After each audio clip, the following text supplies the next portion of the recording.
मेरे सजनों बेलियो ते बजुर्गो, मैं हाँ लोक दास्ताना दा लखारी शायर नज़ीर सुल्तानी ते तुसी वेख रहे हो GS स्टूडियो। मेरे सजनों GS स्टूडियो पेश करदा है दास्तान चोर वजीर। इस दास्तान दी फरमाइश करदे ने लाला मूसा खोड़ियां तो चौधरी जफर इकबाल, निके दौलताने तो बाबा मुनीर ते राणा शौकत अली, खानगा डोगरा तो चमन पट्टी ते सुबान पट्टी, लाहौर तो एहसान अली रक्शेवाला, चीचा वतनी तो मोहम्मद अकबर रहमानी ते बाबा मोहम्मद शफी रहमानी, शेखुपुरा तो बाबा बूटा रहमानी, मोहम्मद हनीफ खान, मोहम्मद शफी खान, चढ़दे पंजाब तो बिटू लहरी, इटली तो जफर बबली भट्टी। मेरे सजनों इंसान का दिल जदों बेईमान हुंदा है तो वह अपने रिश्ते ताल्लुकात ते मौसन नहीं वेखदा, अपने वक्ती फायदे लई किसी हद तक जान तो भी पिछा नहीं हटदा।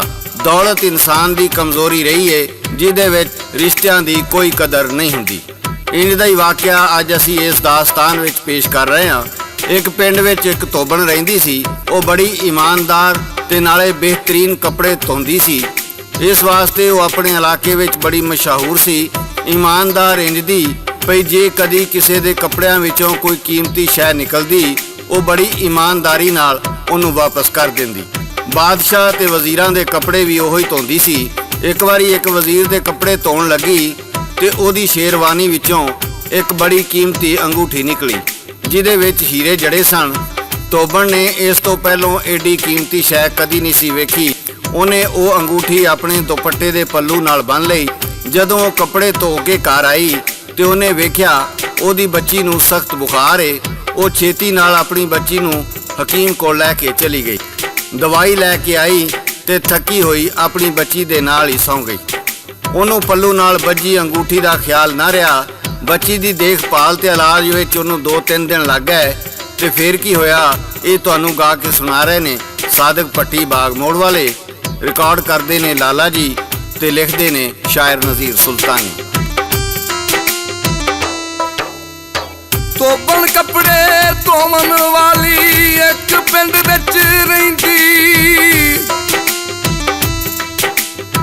कपड़े धोवन खातर धोबण जा नदी ते पैंदी। कपड़े धोंदी नाल सफाई दाग एक ना रहिंदा। चंगी धोबण ओनू हर कोई ओथे यारो कहंदा। एक बारी वजीर दे कपड़े धोवन ओ ले आई। शेरवानी दे बोझे अंदर झाती ओने पाई।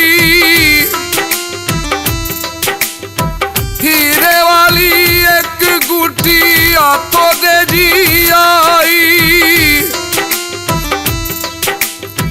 पल्लू दे नाल बन्नी ओने जग तो यार लकाई। आई करदे बच्ची ओदी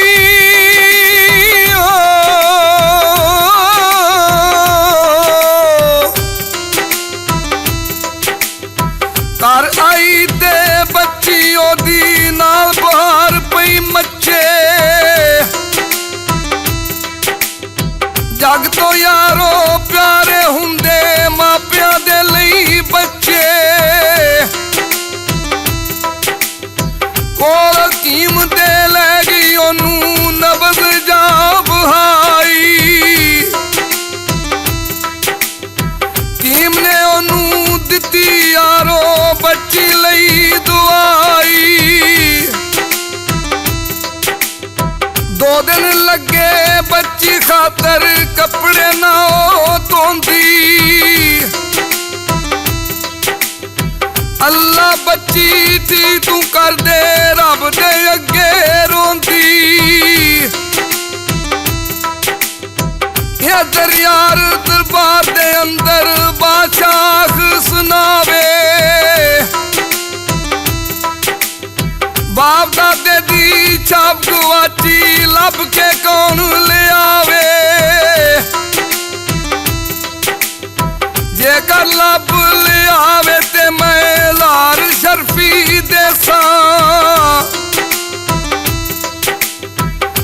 ਦੀ ਨੀ ਹੁਣ ਅੰਗੂਠੀ ਰੱਖੀ ਸੀ ਵਿੱਚ ਖੇਸਾ।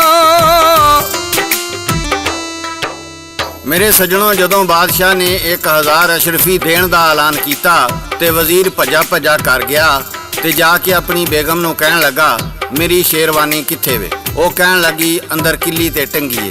ਵਜ਼ੀਰ ਛੇਤੀ ਨਾਲ ਅੰਦਰ ਗਿਆ ਤੇ ਵੇਖਿਆ ਕਿੱਲੀ ਉੱਤੇ ਸ਼ੇਰਵਾਨੀ ਨਹੀਂ ਸੀ। ਵਜ਼ੀਰ ਦੀ ਭੈਣ ਕਹਿਣ ਲੱਗੀ, ਉਹ ਤੇ ਮੈਂ 4 ਦਿਨ ਪਹਿਲੇ ਧੋਬਣ ਨੂੰ ਧੋਣ ਵਾਸਤੇ ਦਿੱਤੀ ਸੀ। ਵਜ਼ੀਰ ਬੜਾ ਪਰੇਸ਼ਾਨ ਹੋਇਆ ਭਈ ਜੇ ਕਿਤੇ ਧੋਬਣ ਨੇ ਲਿਆ ਕੇ ਬਾਦਸ਼ਾਹ ਨੂੰ ਦੇ ਦਿੱਤੀ ਤੇ ਆਖਿਆ ਭਈ ਵਜ਼ੀਰ ਦੀ ਸ਼ੇਰਵਾਨੀ ਚੋਂ ਨਿਕਲੀ ਏ, ਮੇਰਾ ਭੇਤ ਖੁੱਲ ਜਾਏਗਾ। ਮੈਂ ਤੇ ਇਹ ਸੋਚ ਕੇ ਚੋਰੀ ਕੀਤੀ ਸੀ ਵੀ ਬਾਦਸ਼ਾਹ ਵਾਸਤੇ ਇਹ ਅੰਗੂਠੀ ਬੜੀ ਕੀਮਤੀ ਏ ਤੇ ਬਾਦਸ਼ਾਹ ਇਹਦੇ ਲੱਭਣ ਤੇ ਬੜੇ ਇਨਾਮ ਦਾ ਐਲਾਨ ਕਰੇਗਾ। ਮੈਂ ਅੰਗੂਠੀ ਬਾਦਸ਼ਾਹ ਨੂੰ ਵਾਪਸ ਕਰਕੇ ਇਨਾਮ ਲਵਾਂਗਾ। ਹੁਣ ਤੇ ਇਹ ਖੇਲ ਹੀ ਉਲਟਾ ਹੋ ਗਿਆ ਏ। ਉਹ ਸਾਰੀ ਰਾਤ ਸੋਚਦਾ ਰਿਹਾ, ਅਖੀਰ ਇਹ ਸੋਚ ਕੇ ਸੌਂ ਗਿਆ ਭਈ ਧੋਬਣ ਤੇ ਅੰਗੂਠੀ ਚੋਰੀ ਕਰਨ ਦਾ ਇਲਜ਼ਾਮ ਲਾ ਕੇ ਇਨਾਮ ਮੈਂ ਲੈ ਲਵਾਂਗਾ ਤੇ ਨਾਲੇ ਧੋਬਣ ਨੂੰ ਸਜ਼ਾ ਹੋਵੇਗੀ। ਇਧਰ ਧੋਬਣ ਦੀ ਧੀ ਵੀ ਠੀਕ ਹੋ ਗਈ ਸੀ। ਜਦੋਂ ਧੋਬਣ ਇੱਕ ਦੁਕਾਨ ਤੇ ਘਰ ਦਾ ਸੌਦਾ ਲੈਣ ਗਈ ਤੇ ਦੁਕਾਨਦਾਰ ਕਹਿੰਦਾ, ਬਾਦਸ਼ਾਹ ਦੀ ਅੰਗੂਠੀ ਗਵਾਚ ਗਈ ਏ ਤੇ ਉਹਨੇ ਲੱਭਣ ਵਾਲੇ ਨੂੰ 1000 ਅਸ਼ਰਫੀ ਦੇਣ ਦਾ ਐਲਾਨ ਕੀਤਾ ਹੈ। ਧੋਬਣ ਸਮਝ ਗਈ ਵੀ ਇਹ ਉਹੀ ਅੰਗੂਠੀ ਏ ਜਿਹੜੀ ਵਜ਼ੀਰ ਦੀ ਸ਼ੇਰਵਾਨੀ ਚੋਂ ਨਿਕਲੀ ਏ। ਵਜ਼ੀਰ ਨੇ ਹੀ ਬਾਦਸ਼ਾਹ ਦੀ ਅੰਗੂਠੀ ਚੋਰੀ ਕੀਤੀ ਏ। ਉਹਨੇ ਵੀ ਸੋਚਿਆ ਸਵੇਰੇ ਉਹ ਦਰਬਾਰ ਵਿੱਚ ਵਜ਼ੀਰ ਦੀ ਚੋਰੀ ਦਾ ਭੇਤ ਖੋਲੇਗੀ। ਸਵੇਰ ਹੋਈ ਤੇ ਫਿਰ ਕੀ ਹੋਇਆ ਇਹ ਤੁਹਾਨੂੰ ਗਾ ਕੇ ਸੁਣਾ ਰਹੇ ਨੇ ਲੋਕ ਦਾਸਤਾਨਾਂ ਦੇ ਬਾਦਸ਼ਾਹ ਸਾਦਕ ਪੱਟੀ ਬਾਗ ਮੋੜ ਵਾਲੇ। ਹੋਈ ਸਵੇਰ ਤੇ ਬਾਦਸ਼ਾਹ ਬੈਠਾ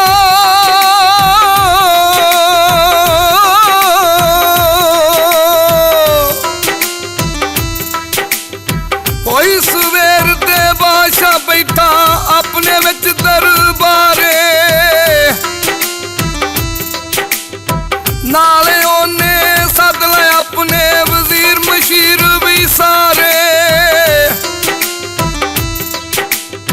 ਬਾਦਸ਼ਾਹ ਵਿੱਚ ਤਕਲੀਫ ਦੇ ਯਾਰੋ ਇੱਕ ਪਲ ਗੁਜ਼ਾਰੇ। ਖਬਰ ਨਾ ਕੋਈ ਯਾਰ ਅੰਗੂਠੀ ਦੀ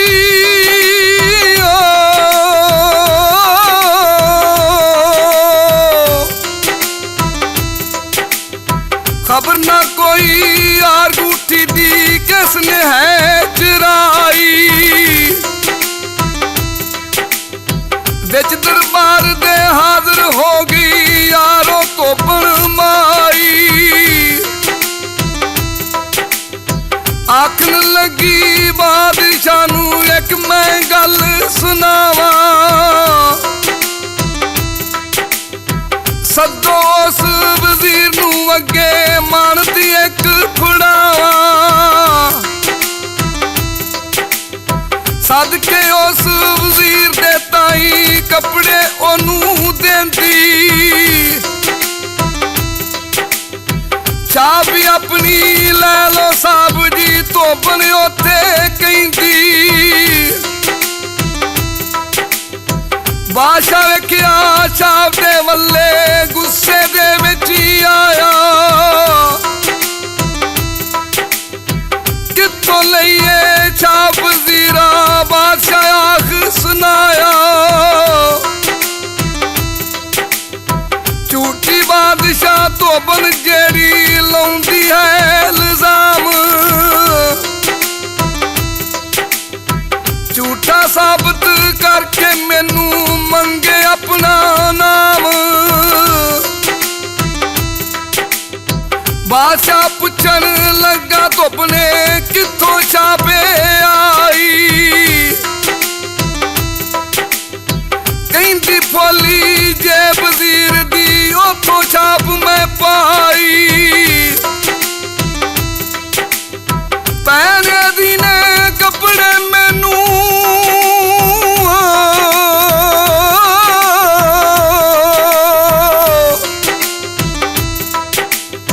पैने दी ने कपड़े मैनू धोण दी खातर दिते।